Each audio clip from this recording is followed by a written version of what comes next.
Hi, my name is Suzy Wood, and I'm an integrative nutrition health coach. And I'm so excited to share with Pearl today.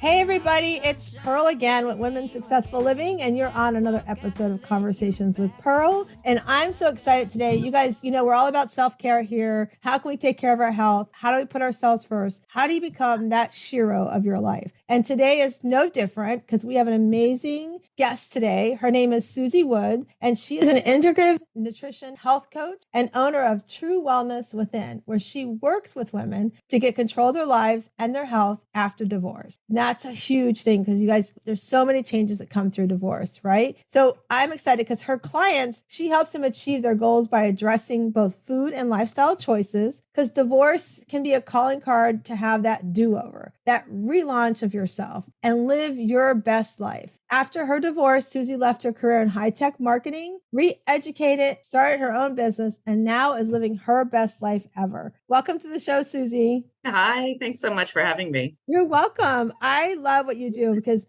I've been married over 40 years, but I haven't been through a divorce. But tell us how we got to where you are today. Yeah, so I am divorced. I was divorced about 3 years ago. We started the process probably about 5 years ago. It takes a long time to get through the divorce. But to be honest, I feel like my marriage fell apart many, many, many years ago. I was actually living abroad, living in England for about 11 years. And so I was really in a bit of a quandary, like, how would I possibly get divorced and still be living abroad? Like, how do you even do that? Because, American, obviously. And plus, I didn't have a lot of support there. I had friends, but not friends who really knew me that well. I really needed my family. So, marriage, it wasn't terrible. We got along. We were fine. We had our nice little family unit with two boys. But once I came back to the States, to New York, I decided that this really was the right timing. So we started the divorce process, and it was difficult because for a while, we were still living in the same house and trying to go through all of that. And that really is very many levels, trying to raise a family and in a way almost pretend like nothing's happening. But then you have all this drama, and you have to learn a whole new language, dealing with lawyers and financial people and all this stuff that comes up that it's very, very difficult. It's very stressful. And that stress really affected me physically, actually. So once I decided to re-educate and get into nutrition. I had a totally different career. I decided to work with other women to help them get their lives in control after divorce, because I figured it out. I managed to live and am still living a wonderful, really happy life, but it definitely took a lot of work, and it took a lot of introspection and to put the pieces back together. And we all deserve to live a happy life. So we should be able to do that. And divorce doesn't have to define us. I love that. First of all, I can't imagine being abroad and, having young kids and going through that situation. And, like you said, it's so different in different countries than America. And then you've got, the stuff for America, and then you're England. It's like, wow. And then all the stress on top of the stress just from divorce, and you add that stress onto it. It just, I just can't imagine the weight of that. And as women, we put extra weight on ourselves already with stress. So going through that, I can just imagine like some of that stress. So walk us through, like, what would you say was the biggest thing that as you were going through that, you were like, wow, I want to make sure that, like, that biggest takeaway to say, I know this affects your health, all that, but what was your biggest, I don't want to say your biggest takeaway that you said, I need women to know this? Oh my gosh, that's a big question. I just know for me personally, even though I was going through a very stressful event that lasted for, years, I wanted to make sure that I could still be living a healthy life. So, we're so tempted when we're living under stress to go to those comfort foods, the mac and cheese or the nachos or the ice cream or whatever it is. And I made a very conscious effort not to do that because I knew if I ate foods that really didn't nourish my body, I was going to feel even worse. So not only am I going through, a very stressful situation now, when we eat foods like that, we tend to gain weight and we tend to not sleep as well. And sometimes they don't agree with you. They're very heavy. So, I mean, I know what my go-tos were. And if I ate like that consistently, I would not be very happy. So I made a very conscious effort. And it's one of the things I work with my clients on really understanding the foods that nourish you properly. So you can feel good and feel, it's a time that you're already under stress. So why put your body under even more stress? So nutrition, properly getting, the nutrition that I needed was really critical because then it helped regulate things. So then I could sleep a little bit better, which was actually, my sleep was terrible when I was going through that stress. But at least I knew I was nourishing my body and, trying my best. And then I would have a little bit more energy maybe to move my body, so that again, that helped me keep a little bit healthy going through that process. Yeah, and I agree with you because I was just at a network event this morning and we were talking about emotional intelligence, and the things we do when we're stressed and anxiety and all those, what we turn to. And I know, like you were saying, for me, same thing. It's like those comfort foods. I lost my son last July in a tragic car accident. And I can tell you that I found myself, like it was July 25th. And by like mid-August, I was like, I wasn't consciously aware of it, right? Like it was happening, but I wasn't aware. And so then I would say probably end of September, October, I was like, okay, this is getting out of control. I had lost over 60 pounds before. I was pretty much maintaining it. And I was like, I'm going down the rabbit hole fast. Right. So I literally December, like mid-December, I was like, I need to get this under control. I need to grab it back because we do, like you said, it's the mac and cheese and not all those ice cream, all those things I was turning to. My husband does his shopping. And I'd be like, oh, get this. And he would ask me, are you sure? And I'm like, don't question me. Just get it, Right. because we do. It's like our mind, we want that comfort food when we want to feel better. So we, fill our mouths with something that makes it when we're going through something horrific. I mean, that's an awful situation to be going through. I really feel for you. Thank you. And it's tragic. And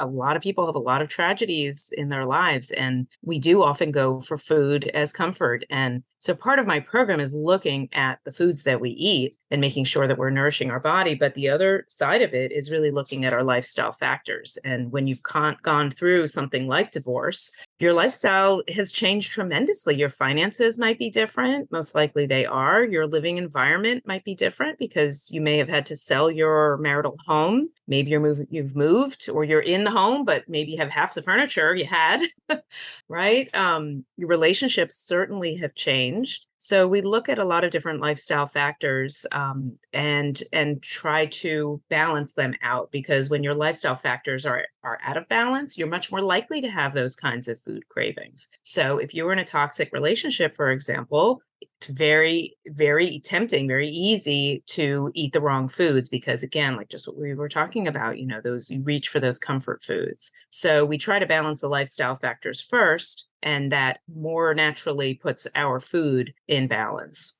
And like you said, that's so important, is to know what are those factors that we're dealing with, because sometimes there's so much, like you said, losing your house, maybe half the furniture, or like you were just giving an example when we first came on, is having to live with that soon to be ex-spouse. That's stress alone, and yes, I have a couple of friends that had to do that, and then while they're going to do that ex is starting to date. It's like they're like, oh my gosh, and I had one friend who was like, he actually tried to bring her home, and she's like, oh God, kidding me? I'm like, oh my gosh, I don't know.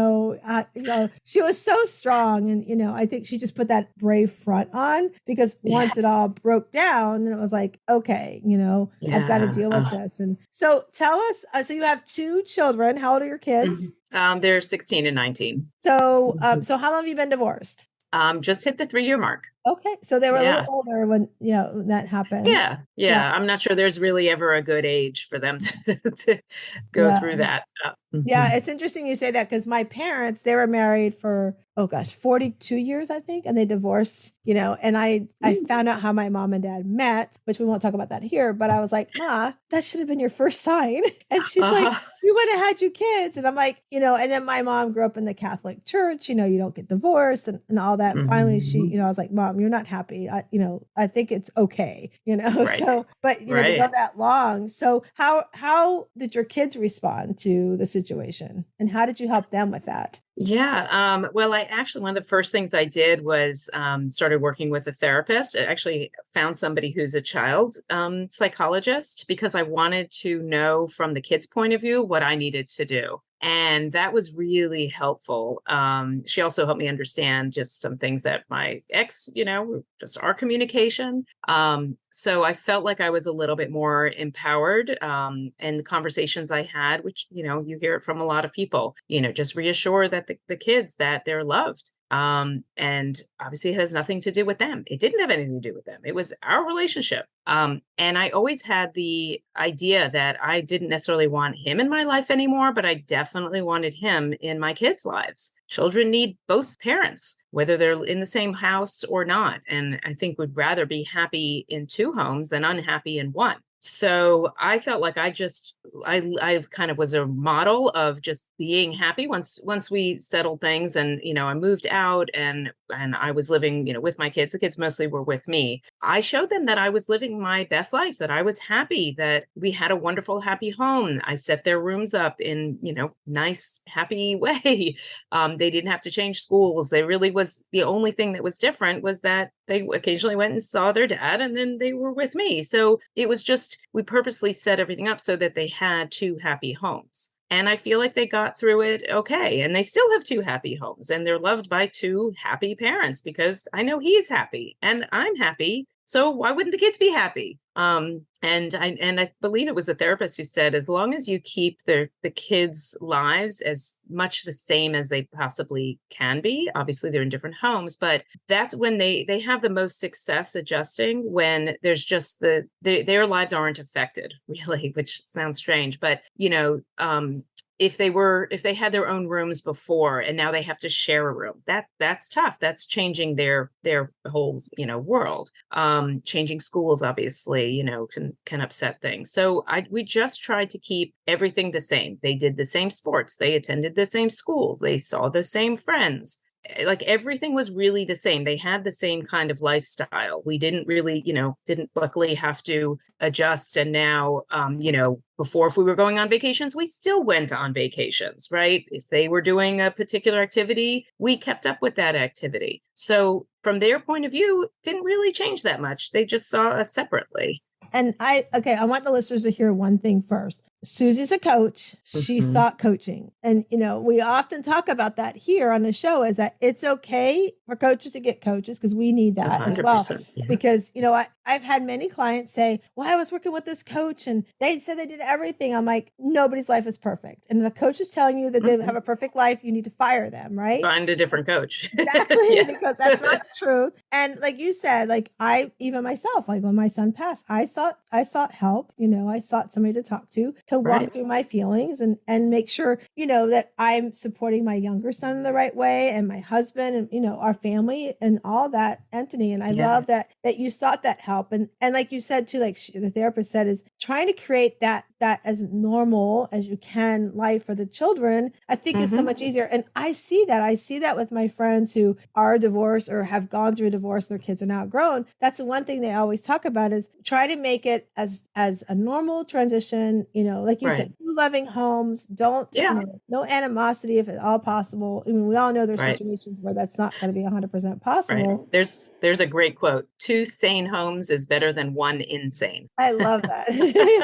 Right. But I think you're absolutely right. Like having a team in place, I advise my clients all the time, get your people, because you can't just rely on your family, even though you need your family. But I know I got to the point where some members of my family were like, I just can't hear anymore. This is so upsetting. It's stressing me out. I can only help you so much. And not that they didn't want to help me, they wanted to help me, but they just were at capacity. And you have to know who you can go to for certain things. So, I had friends who were like experts in finance. So I would go and ask them financial questions. There were other friends who were experts in legal stuff. I would go and ask them legal stuff. People in real estate, I would ask them real estate questions, or, like, should I actually even be wanting to keep the home? That's a huge question. Most women do, because, we like to nest, and our home is our, sacred ground. But financially, it's not always the right decision. And that was a big awakening for me because I was like, of course, I'm going to keep the home and the kids' lives are just going to stay the same. But I was like, I don't want the burden of that huge expense. And so I mean, I was lucky I'd only lived there about 3 years because, again, we had moved back, so it was a new house for us. So I didn't have that attachment of being there for 20 years. So it's very much easier said than done. But as far as the team, it's crucial, I think, to have a therapist as well as a legal team, financial team, because the last thing you want to do is use your lawyer as a therapist, because a lawyer is about $500 an hour, at least where I am. A therapist is considerably less. So, I'm sure your lawyer will be happy to hear all your problems, but it's not their expertise. That's not really where they can help you. And you're going to blow through money very quickly. That's great advice. I love that. I like to call that have your league of support, Yes. have that league. My girlfriend Lisa calls it your balcony people, and know what their talents are, and it can help you through the Yeah. challenge. That's so important because and then also allow the grace for those that say, I can't, Right. it's too much for me. And that's Yeah. okay. Yeah. That's, that was the one thing when our son passed. So, when it happened, the three of us, my younger son, my husband and I, we got together because we don't have family here with us. And we're like, listen, no matter what, we're committed to every month. We get together at least once a month of him and his girlfriend and us. We cry in front of each other. We don't hold back any emotions because it's really important. That's a release. And then as our family was arriving, we told them the same thing. We don't want you to, I don't know who's coming out. We don't want you to hold back or anything either, because it's really important that you show your emotions. Yeah. Yeah. So Yeah. it's so important to have that support system. And I love that you created that and and then recognizing too, I think it's important for the listeners to recognize, like you said, with the house, that it's not necessarily, even if you had the house for 20 years, it doesn't mean I need to be tied to that house. I have a cousin who went through a divorce, and she's like, I didn't want the house. Like you said, the burden and everything on it, the memories. She's like, I don't want that. So she That's chose to true. go. I felt the same way. Yeah, I really wanted to have a clean start and have my own place where, I could, even though we split the furniture basically, but I wanted all clean and new and start. I mean, this is part of the chapter 2, like just moving on. For me, that's what I needed. I felt like that was a great break, that I was living in a new place. I could set it up the way I wanted to. It was just for me and my boys. And that was so sacred to me. Yeah. That's what I needed. And some of my clients who are still living in that place, they say, they look at the bookcase that they bought at the antique fair that they went to, and now they get caught up in those memories, and it makes them sad. Right. Yeah. And that to me, that's like punishing yourself, right? It's a great point too, because I'll relate that back to my son. Like we were just this past weekend going through stuffed toys. Like I had them up in the rafters, so when they get married, they can go through what they want for their kids, and so we pulled them all down. And I found I was so proud of myself because I was able to take the attachment and put it over here because I missed him, but this toy is not going to bring him back for me. And then go, okay, what can I do with these? Who can I pay it for? Some of them are worth money, so I put them up for sale, and that kind of thing. And I had some family members go, "You're getting rid of that?" I'm like, "Oh, what am I supposed to do with it?" Like in my head, I was going, if I die tomorrow, who's going to want this? Right? It's like, and right now, all it's doing is sitting in a rafter, so it's not doing me any good. So let me pay. That's a huge realization. Yeah. And I think it's a release in a way, it's like, it's not helping to keep that stuff. I mean, maybe there's a few things that you might want to keep. And I feel a lot of this, I feel like our conversation is kind of centering around compartmentalizing, which is something that I did a lot because I still had to live my life. I had 2 kids to raise. I had to go to the grocery store. I had like life was still going on just because I was going through a divorce. So I had to compartmentalize. Like during this time, I'm going to talk about the legal stuff, or I'm going to get the documents or the whatever I had to do. But the rest of the time, I'm going to live my life. I'm going to meet my friends for lunch, or I'm going to work on a project that I'm doing, or whatever, meet clients and, do work. But I had that time where there was a lot of crap as well, a lot of nasty, not nasty, but difficult conversations that needed to happen. And I would, if they were really bothering me, I would mentally put them in a box, tie a ribbon around that box, put the box in a bag, put the bag in a case, put the case in a duffel bag, and then take that whole thing and throw it in the ocean. And then I throw the ocean in another ocean. I mean, like, seriously, I had to do this in my mind. I played this little game with myself that those thoughts are gone. I don't have to think about them. They don't have to eat away at me, because it's hard. I mean, you're mourning the loss of a relationship that you thought was going to last forever. It's really it's very difficult. And so you have a lot of thoughts, you have a lot of feelings, and it's okay to feel them, just like get all that out. It's really important, but there's a time and a place, I think. And for me, that helped to compartmentalize and like, this is the time. And if I couldn't deal with it or I was done dealing with it, I literally like threw it in the ocean in my mind. I love that. Not Throw to it in the pollute ocean. the ocean. Not that that That. right. I don't want to encourage pollution, but it's mental. Right. I think that's so powerful. So tell Mm. us, so you created this new business through what your experience you've gone through. You got your coaching certification through Integrated Health. And so how are you helping your clients? Like, what are some of the steps that they go Mm. through to help them with this like we're talking about the compartmentalizing everything and helping them break down, and Yeah. identifying those areas that are holding them back. Walk us through Yeah. what, if I was your client, what can I expect? Yeah.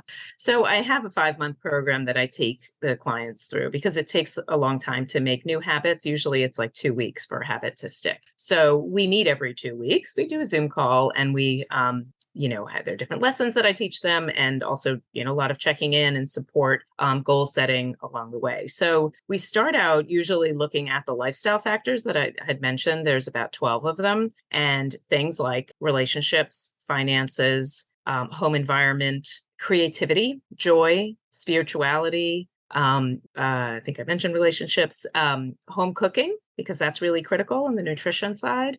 And we figure out what's working and what isn't working. And we congratulate ourselves for the things that are working because, we have to praise ourselves. That's how we sort of start making change because we're so good at beating ourselves up, especially when we set goals for ourselves that don't end up working. So we praise ourselves for the areas in our lives that are going well. And then we start working on maybe there's 2 or 3 areas that are not going that well. And then we take those areas and we start setting some SMART goals, very specific goals. They're attainable, they're measurable, they're realistic. And we make those goals. And then that's what we start working on in 1-month increments, 3-month increments, 5-month increments. And so we have these sort of smaller steps. So it's much more manageable when you kind of have a little outline that you can start chipping away at. And a lot of my program is just about positivity and meeting the client where they are, because there's no point in me coming in with an agenda like these are the 10 steps that you need to do to get over your divorce.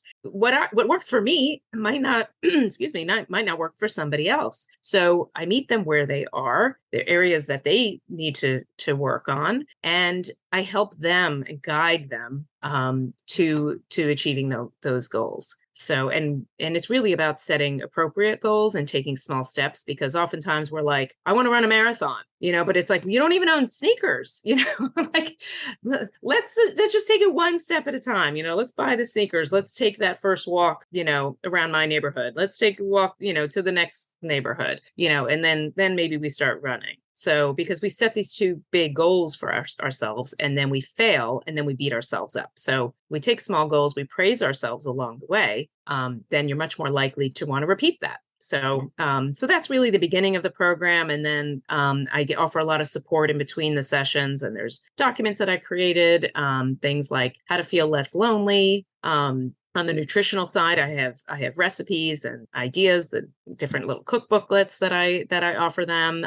We work a lot on sleep because sleep is almost, I would say probably number 1 or 2 issue most people have problems with when they're under any kind of stress, whether it's divorce or anything else. So we figure out what's not working in their sleep and try to address it, because it's not, it's not like I'm just not sleeping. Like, why are you not sleeping? What's causing that stress or whatever? So that's pretty much how the 5-month program works. I love, many times Suzy said praise, like give yourself praise, because as women we beat ourselves up way too much. Yeah. We put way too much, we've talked about that earlier in the episode, on our shoulders. We think we got to be the fixer, the pleaser, take care of everything. And I was talking with somebody a couple weeks ago about this. I said it comes because I know, like, my granny That's what she did. They took care of everything, right? And then that's what my mom learned. And about my mom's generation is when they were working out of the house. And then my Yeah. generation, I'm 58 years young, we did both. We worked out of the house and we were working, taking care of the house, right? Right. And I'm blessed because I, like I said, been married almost 40 years, and I have somebody who helps me clean and do laundry and everything. And it's really important that we give ourselves grace to not think we could do everything at all. Right. And it's really, really Yeah. important. And I'm Yeah. glad you brought that up. We have to praise ourselves. And there's another saying that I love. If we if we spoke to our friends the way we speak to ourselves, we'd have no friends. Right. I So love that. That's so yeah. true. Yeah. It's So so we true. have to, it's the only way that we can really move forward. And I feel like my program is just all full of positivity and encouraging people and like, oh, but I can't do that. But yes, you can. And this is how you're going to be able to do it. I mean, it's a coach, right? This Right. is a coaching program. Just like you would hire a tennis coach. Tennis coach isn't going to go, yeah, you're right. You can't. You're Yeah. right. Pack up your bag and go home. I mean, Get out. no. You can't hit the ball. Get out of here. Yeah, you can't hit the ball. So just go home. Yeah, and it's all about learning the skills, right? Learning the skills to help us get to that where we want to go. That's what's so important. And always like the praise. The praise is so, so important because listen, if you know the perfect person in the world, I want you to send them to me. I'll give them $1 million.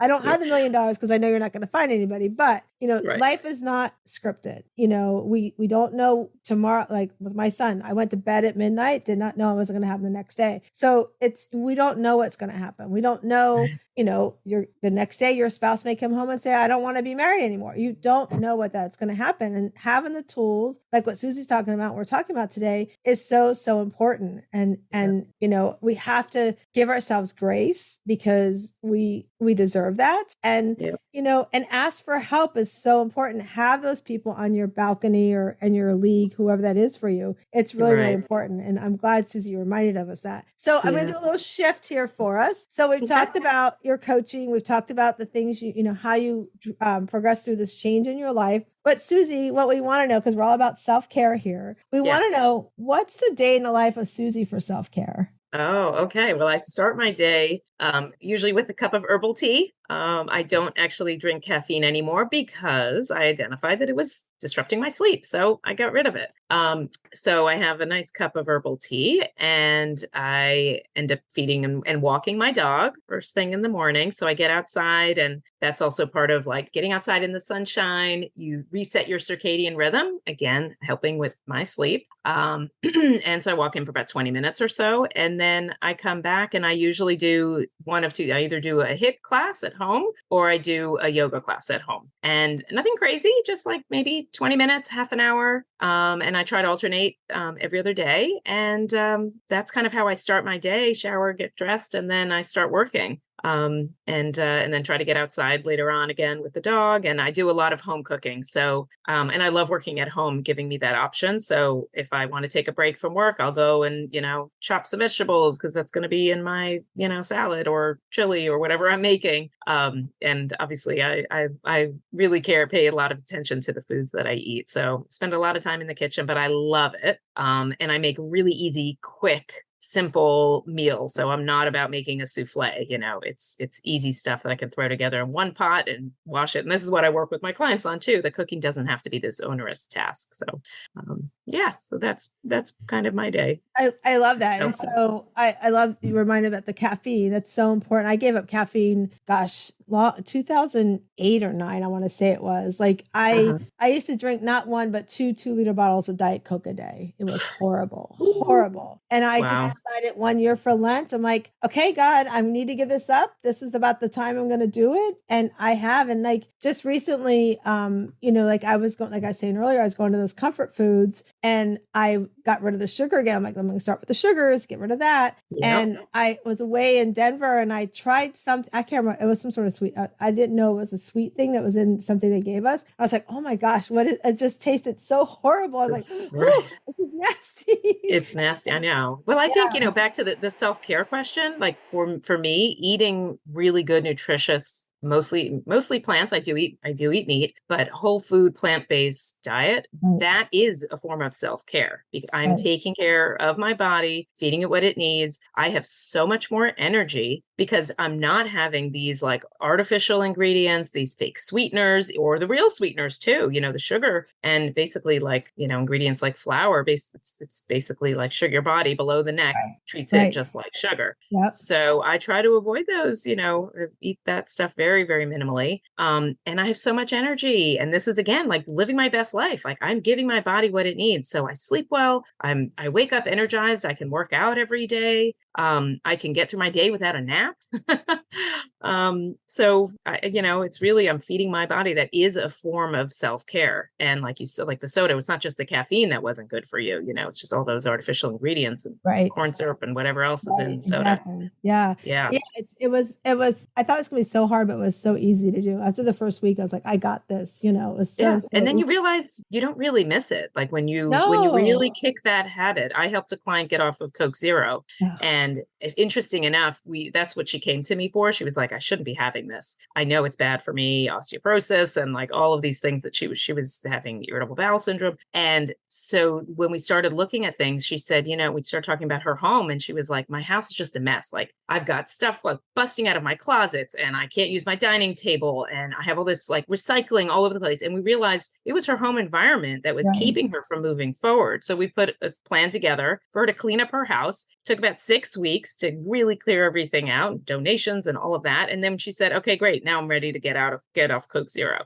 And it was, so again, back to the lifestyle factors, her Yeah. home environment was a mess and it wasn't working for her. It was stressing her out and she couldn't improve on her diet until she sorted out her home environment. Gosh, that's so true because my mom's here right now, but she's in the next room. My mom's here right now visiting us. And she lives in an environment where there's just not quite hoarder, but to that point of papers everywhere. And she's like, I just want you to come and clean. I'm like, I will come because she should not, we don't feel she should be living on her own. I'll come when you're ready. But then I realized, I was talking to my brother the other day, I'm like, I think we have to do this in baby steps. I take myself out of the daughter and put the coach in place. And I'm like, I think we need to baby step this. I think we need to go. And I think we need to go through that stuff. I think we need to pack it up and let it stay in the house because her things she doesn't want to release yet. And let it stay there. And then come back in a few months and then maybe she'll be ready to be like, okay, it's not so hard to move everything, because we're talking about moving her from California to Florida, so it's a big move. Right. But interesting, you're talking like the health and what we eat. So when she's here, she's eating greens and meats, all those things that she needs to eat. When she's there, if I don't order her DoorDash, she's not eating, or she's bags of potato chips all day long and Diet Pepsi and hot tea all day long, and she doesn't move. She's not mobile. And when she goes home from here, she always has issues with her digestive system. Of course. So, I'm like, and she's like, stop talking to me about that, so it's like, we love our family and we need to teach them that self-care too. And which leads me to the question, like, I know my son was 25 when he passed. My younger one's 23. So mine a little older, not too much than yours, but tell me what your kids look like. What is, when they look at you and what you're doing, are they mimicking you? Are they, we know our kids were like, oh, they want the junk, but like, how are they being inspired with what you're doing? Yeah. So my older son, who's 19, he was quite overweight as a kid. And it was an issue and it started affecting him a lot. So he was about maybe 8th grade or so.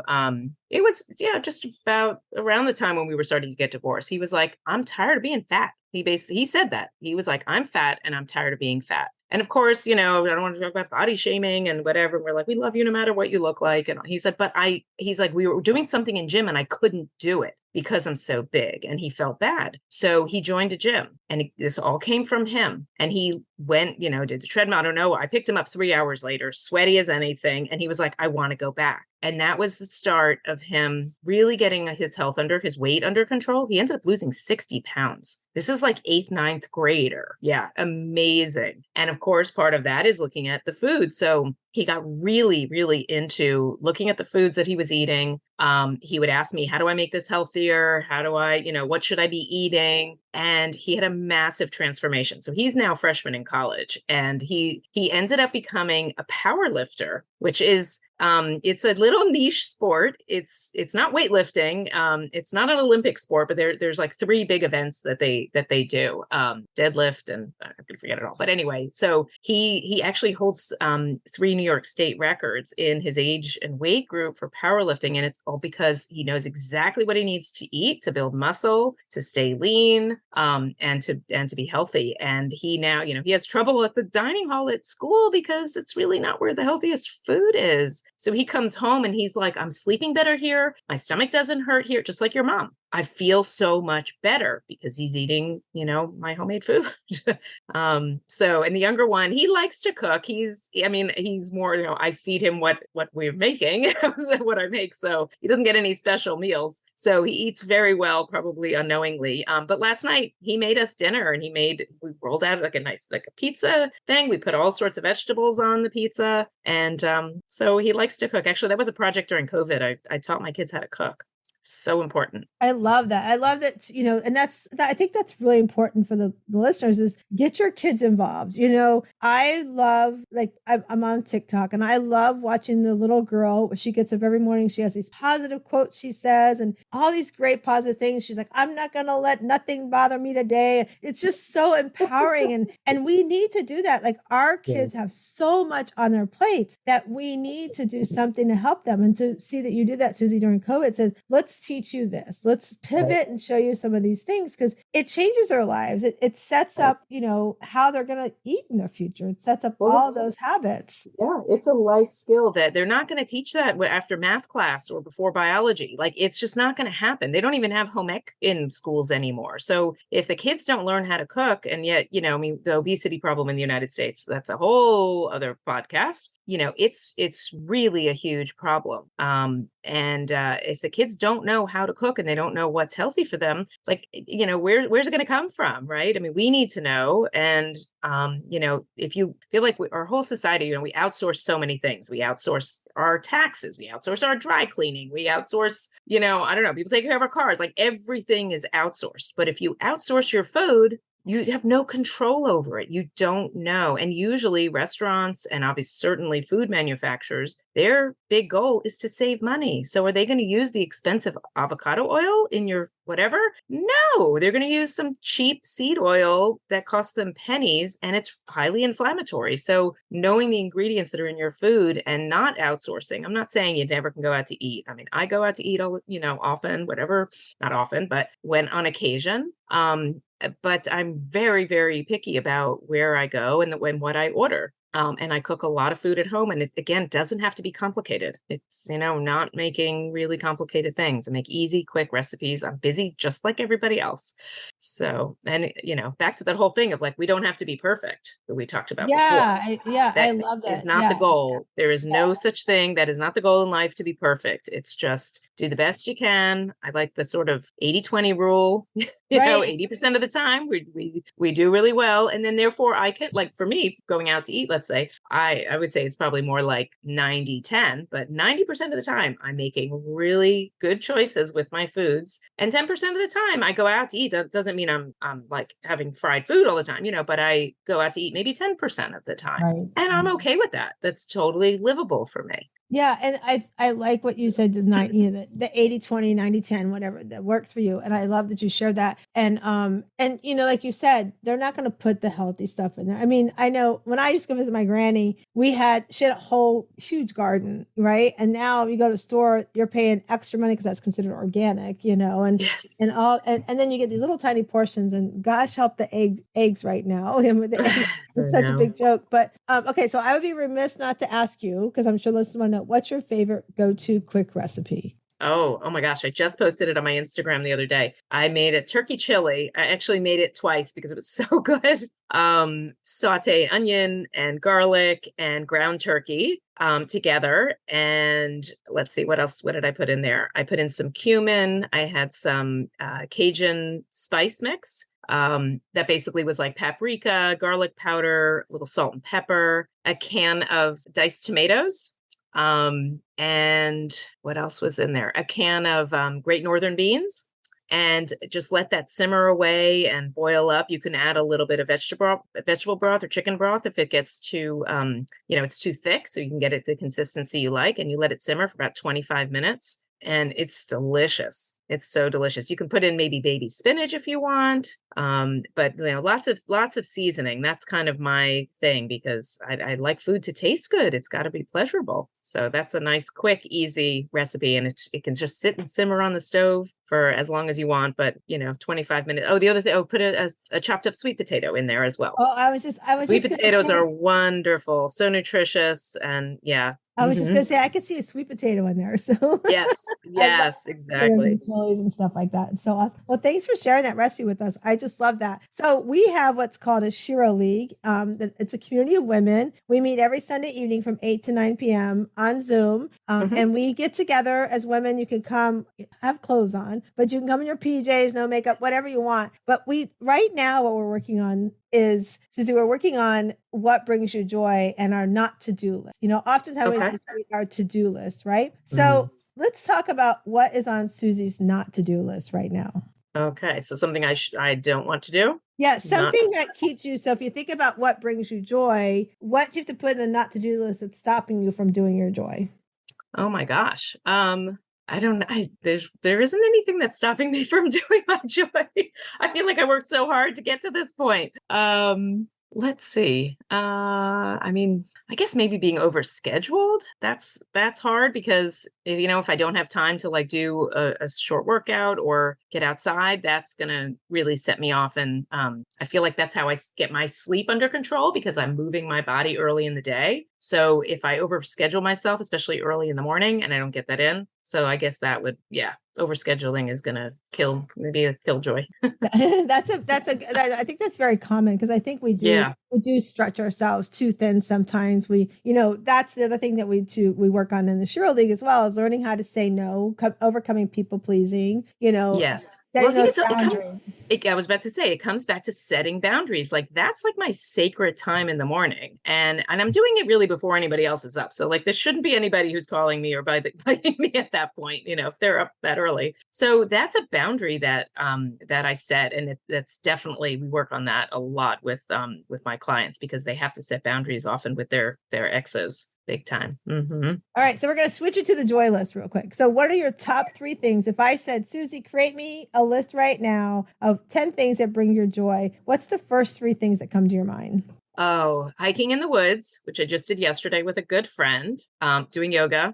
And if I don't can't get outside, whether, I don't know, it's too cold or something, just sitting by my window with the sun on my face. I love that. And just relaxing. Okay, so those that are listening, you got to go watch the YouTube because if you could see Suzy's face just lit up when she talked about all 3 of those things, and that's what your joy list is supposed to do. It's supposed to uplift you, it's supposed to make you feel happy and bring that big Love it. smile to your face. I just love that. So Suzy, what's the next thing you're working on? You have got your course, but what else is upcoming for you? So I just started doing a support group, which has been really amazing. So it's for divorced people, and it's from my Facebook page, which is the Divorce Detox on Facebook. And the first Saturday of every month, we meet for an hour, 10 a.m. Eastern time, and we come together like this on a Zoom call and just share ideas, help support each other. Everybody's in a different stage of their divorce. And we talk about co-parenting challenges. We talk about setting boundaries, doing one good thing that brings you joy. We often, end that way. And that's something that I really want to grow. So that's really that's been so satisfying. So if anybody wants to join, they can find me at Divorce Detox on Facebook and get all the info there. I love that, Divorce Detox. I Yeah. think that's such a cool name for that. Yeah. Actually, you'll have to go back and watch her. And if you're listening, watch the episode with Gabrielle McCallman. She does mortgages and she works with Uh-huh. people who've been divorced, Oh especially yeah. women that are going through divorce that want to buy a house. So she's great. I'll connect you guys together. I think you would have Yeah, a that would great be great. conversation with Hmm. her. Yeah. Yeah. So, Well, okay, go ahead. Sorry. oh no, I was going to say there's so much support when you're actually going through the divorce, but afterwards there's not that much. And that's really one of the things that inspired me to help help people who, recover from their divorce. And I love to see that she's doing that as well because it's a huge life change. Yeah, and Yeah. I think you're right. Like through any kind of change, like you go through a big change, it's and all of a sudden it's like, okay, it's done. And even like with the loss of our son, we had all this support. Now everybody's gone. It's it's done. And it's like these things come up. Like yesterday we pay on our we didn't have plots at the time, so we bought our plots next to our son, of course. And then they're misapplying a payment, and they're calling us, you're late. I'm like, do you understand? Like you're ripping the Band-Aid off. Like I mean, it's like how to handle those things that come up. Right. And I think what you have, the Divorce Detox, is really powerful because things are gonna come up that you're like, who do I turn to? And there's, like you said, there's not a lot out there, and that support and that peace. Like how do I change my lifestyle? Maybe you were with somebody who wasn't healthy and you want to have a healthy lifestyle. Yeah. And so many questions come up, like, what do you do with your rings? What do you do with your wedding dress? Do you change your name for women? Do you go back to your maiden name? There's just a lot of things that, other people wouldn't have to really deal with. How do you do your taxes? Right. Or even I can imagine, even like the big one's probably getting back out in the dating scene. Like how do you Yes, exactly. Yeah. Making those connections again and, feeling good to be, taking those profile pictures so you can put them up at the dating apps, right? Yeah. And Yeah. feeling confident in yourself, putting your best self out there so you're ready. I think that's powerful. So you guys, I'll put all the links on there when we drop the website, the link for the episode will all be on there for Suzy, so you can get to Suzy. This has been so much fun. I just looked over. I'm like, oh my gosh, we got about 5 minutes left, and we have to get to Suzy's question. So Suzy was forewarned that we're going to shuffle our cards. Better questions, better life. So Suzy, you tell me when to stop. Stop. Oh, okay. Oh, and I think we know we've been talking about this question, but how do you care for others? I try to listen to them. Let them tell me where they are rather than me putting judgment on them. Yeah. Because everybody wants to be heard. Yeah, right? And I think that's powerful. I was taught with a thing this morning, talk about emotional intelligence, and that is important. Is like, let somebody else share.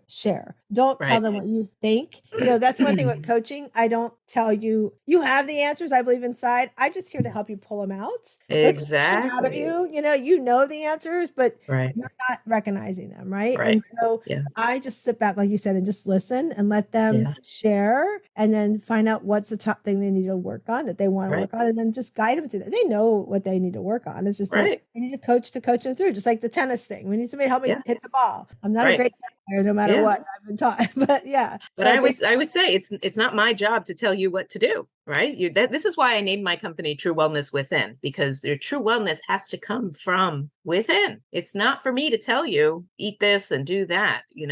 That's not going to help you. You've got to come. So listening to that person and helping them pull it out and let them say it, because then they're like, oh yeah, this is what I need to do, and it's reasonable for me to do it. Right. I love that. So this has been so much fun. Suzy, it's been awesome having you on here. So tell everybody that is listening, where they can go find you on social media or your website. Yeah. So my website is truewellnesswithin.com. And I actually have a free quiz. If anybody is going through a divorce or has been divorced, they can go to truewellnesswithin.com/divorced with a D at the end. And they can take a quiz. Have you healed from the stress of your divorce? See what you score. And if anybody wants to get in touch, they can send me an email. My email is Suzy, Suzy, @truewellnesswithin.com. And on Instagram, I have a lot of recipes on True Wellness Within, and Facebook group I told you about is the Divorce Detox. So that's a nice way to for people to come together in community and support each other.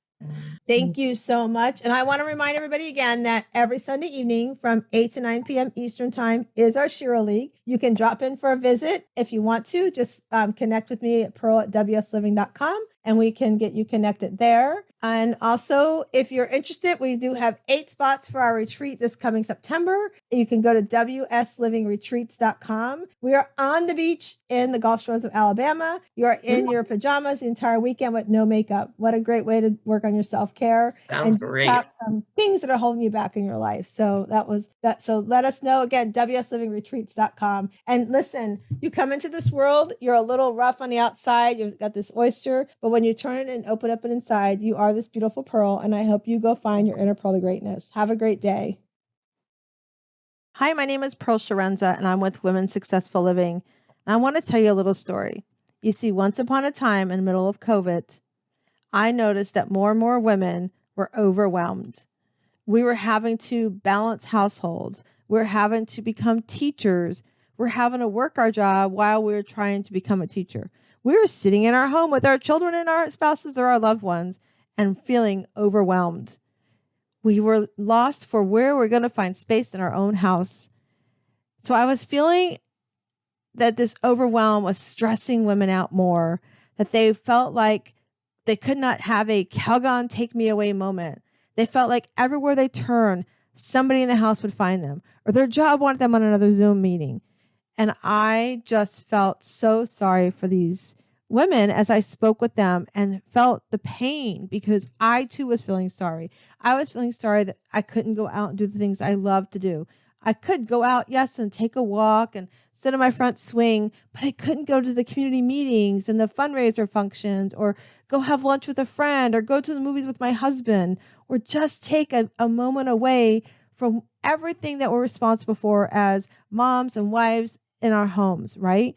You become that CEO mom and you're running a household. But then if you're working outside of the household, not only are you a CEO mom, and if you're asking what a CEO mom is, that's a mom who is running the household. Because let me tell you, you're not sitting around eating bonbons every day. You truly are running a business of the home. But then maybe you also work outside of the home.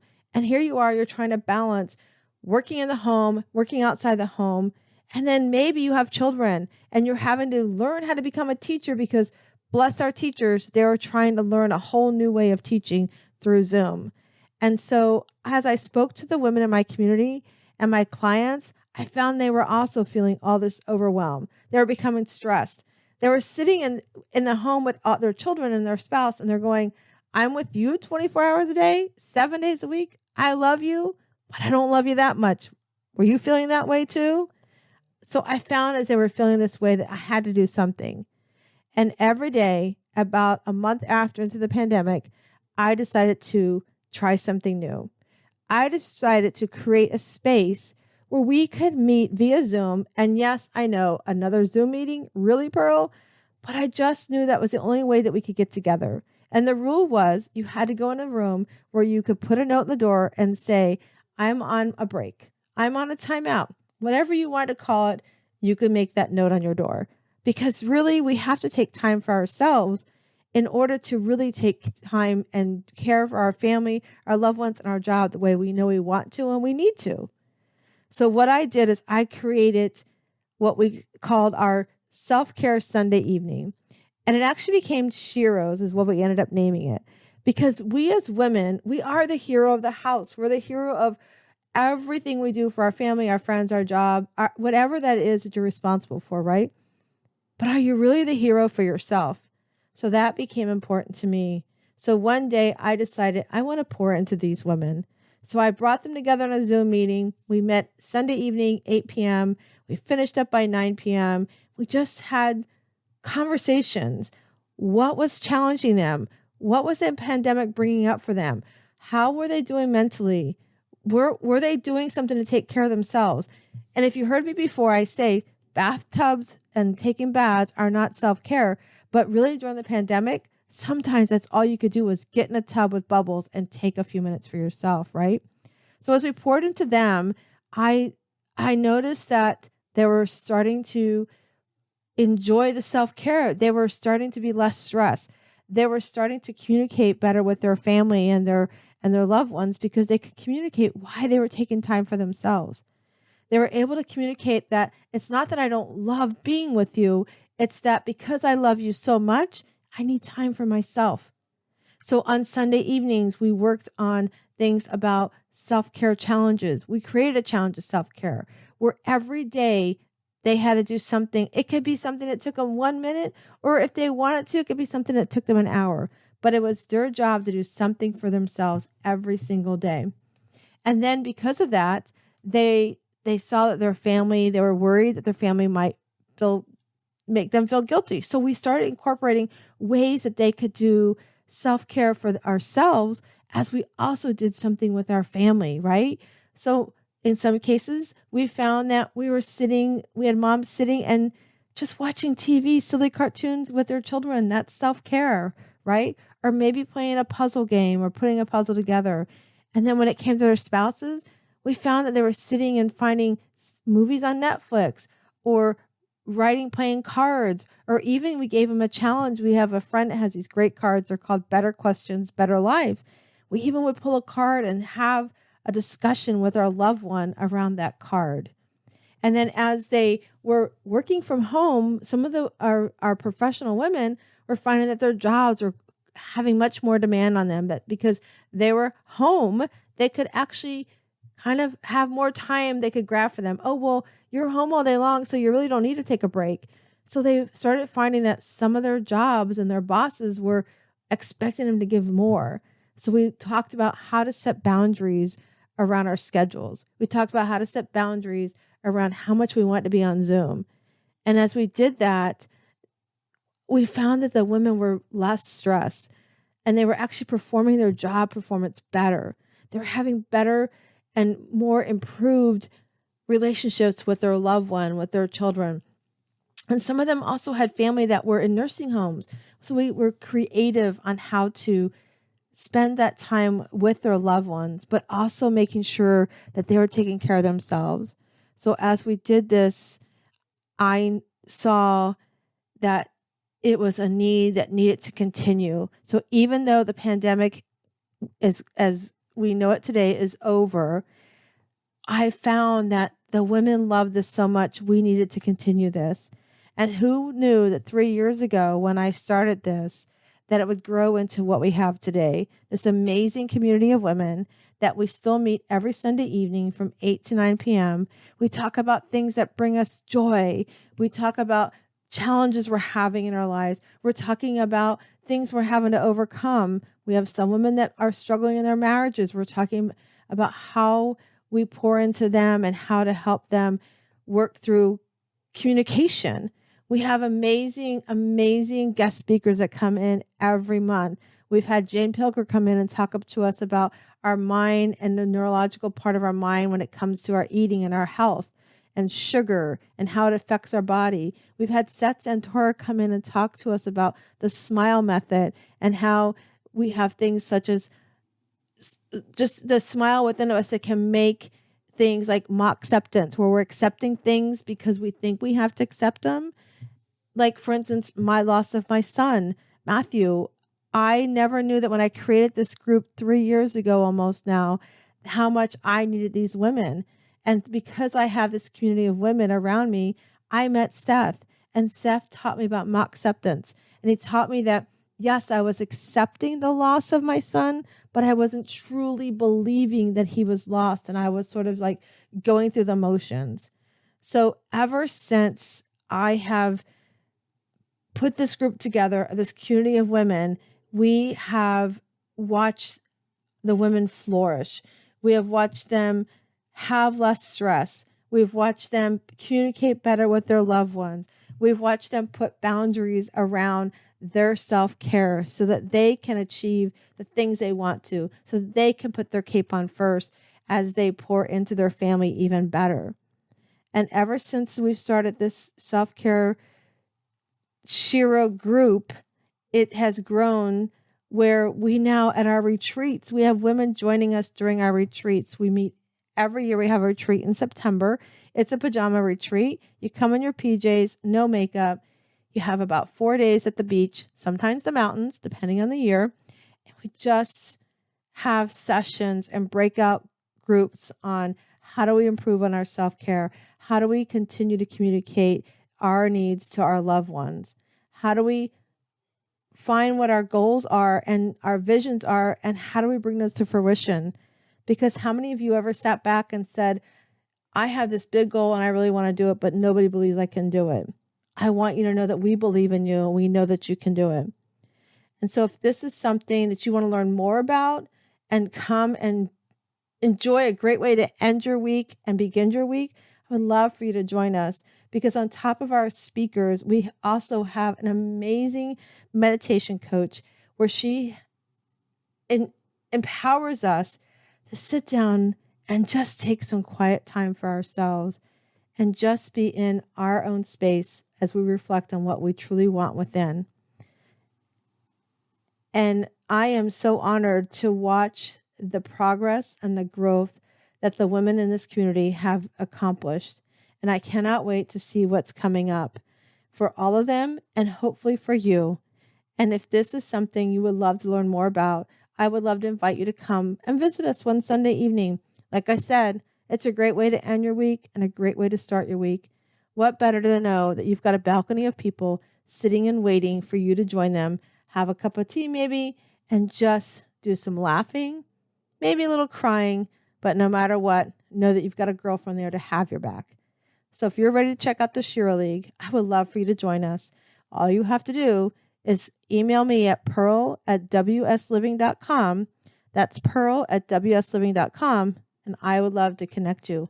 I hope today you know that we've all come into this world. We're a little oyster. We might be a little rough on the outside, but on the inside, you have a pearl. And I hope you find your pearl to greatness today as you become the Shiro I know you are. My name is Pearl Sharenza. Do you know what your score is for your self-care? Find out today. Go to pearlssurvey.com. That's pearlssurvey.com and see what your score is today.